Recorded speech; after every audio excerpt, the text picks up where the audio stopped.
Emmanuel est sourde de naissance. Thierry est devenu sourd à l'âge de 4 mois. Emmanuel est né dans une famille sourde.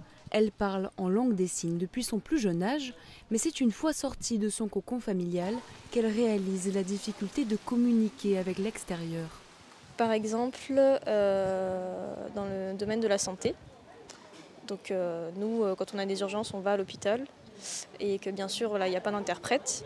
Donc la solution, c'est qu'il faut qu'il y ait un interprète. Non, c'est pas vraiment la solution. C'est que le personnel, en fait, il soit formé un minimum en langue des signes, qu'il y ait un référent, par exemple, pour un public sourd. Donc lui, il apprend la langue des signes et puis voilà, c'est une solution directe. C'est une vraie réponse pour nos besoins. Aujourd'hui, les personnes sourdes et malentendantes sont intégrées au système scolaire général avec un interprète, ce qui rend difficile leur intégration selon Emmanuel. Par rapport à l'identité communautaire, ça on l'a perdu.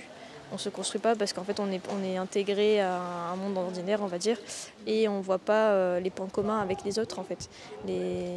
On manque ce modèle-là en fait pour construire son identité. Il nous faut d'autres personnes sourdes pour avoir un modèle justement, pour construire son identité sourde. Thierry, lui, est né en Martinique. Il a travaillé à La Réunion pendant 7 ans comme médiateur social et formateur en langue des signes. À l'époque, il y trouve une réelle différence culturelle. En Martinique, tout le monde allait en métropole. C'est après qu'une école en Martinique s'est ouverte. À La Réunion, il existait déjà une école qui rassemblait tous les sourds, donc il y avait déjà une culture ancrée et totale. Chaque mot, en langue des signes, avait son créole, on va dire.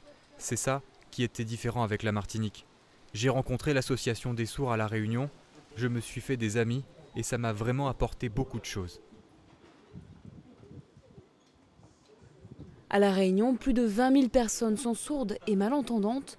Seules 1 000 personnes dans ce cas savent communiquer en langue des signes.